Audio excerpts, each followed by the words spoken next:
The early morning lights of Manhattan glinted off the towering glass walls of Astrotech, one of the world's most powerful tech companies.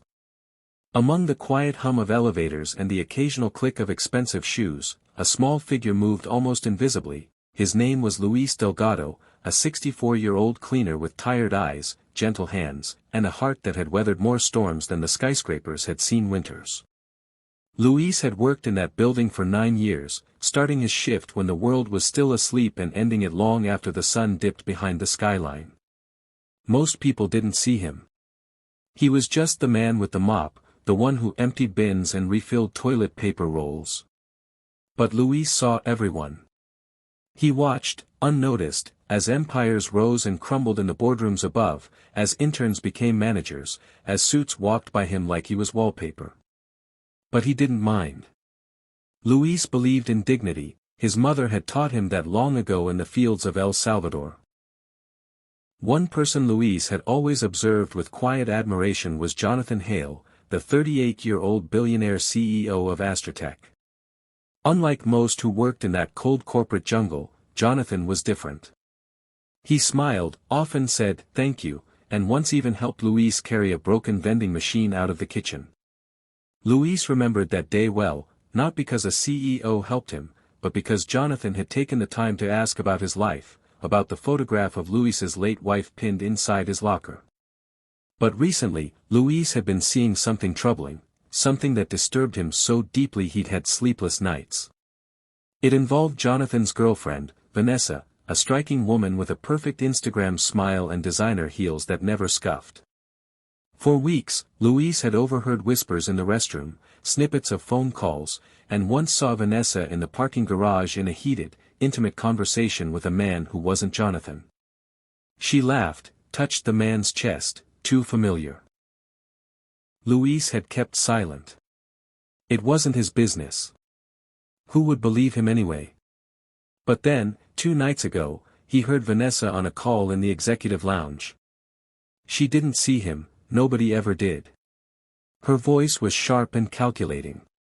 "He's transferring the assets next week. Once I have access, I'm out." He's clueless. Luis stood frozen behind a door, heart pounding.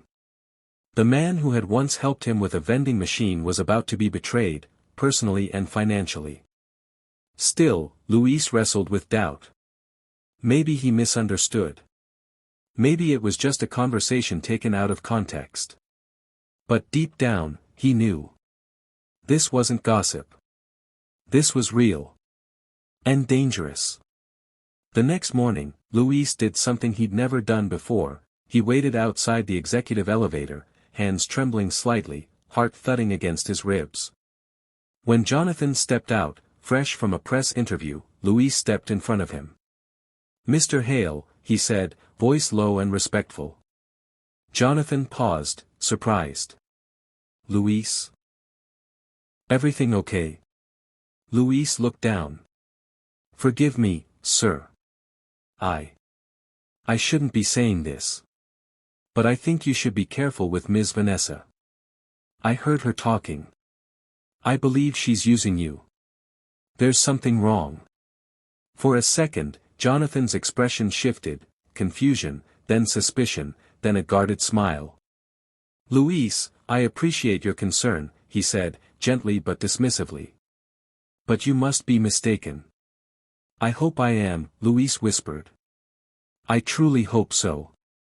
Jonathan walked away, brows furrowed. Luis stood there, ashamed, fearing he had overstepped, that he might be fired. That night, he cried quietly in the locker room, not from fear for himself, but from helplessness. But the next day, something shocking happened. At precisely 9:15 a.m., the front doors of Astrotech flew open. Vanessa entered in a crisp white blazer, radiating confidence.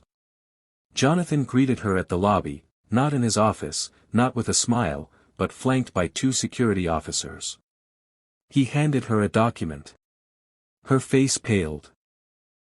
Within minutes, she was escorted out. No shouting. No spectacle. Just a cold, quiet end. The building buzzed with rumors, but Jonathan said nothing publicly. That evening, as the sun bathed the city in golden orange, Jonathan walked quietly to the janitor's closet. Louise, exhausted and wiping down a bucket, looked up and froze. "Mr. Hale." Jonathan smiled softly and leaned against the doorway. "You were right," he said. "I didn't want to believe it. But I checked. She was planning to defraud me. I had our legal team investigate everything. You saved me, Louise." Louise exhaled, gripping the mop tighter. "I didn't do much, sir." "You did everything," Jonathan said. "You told the truth when no one else would. And you did it knowing it could cost you your job. That kind of loyalty, it's rare." Jonathan reached into his jacket and pulled out an envelope. "There's a check in here. And a letter. I want you to take tomorrow off. Actually, I want you to take every tomorrow off. You've worked hard enough. This is your retirement, Louise. Fully paid. And if you want to start that little coffee shop you always talked about, well, there's a property I've already looked at in Brooklyn. Consider it yours." Louise opened the envelope with trembling hands. Inside was a check for $500,000. His breath caught. He blinked, thinking surely this was a mistake. "Why would you do this?" he asked, voice cracking. Jonathan looked at him, eyes misty. "Because the world needs more people like you. And because you reminded me, money means nothing if you lose your soul. You helped me keep mine." Tears welled in Louis's eyes. He thought of his late wife, Maria, who had always told him, "Be the man your children will be proud of, even if the world never notices."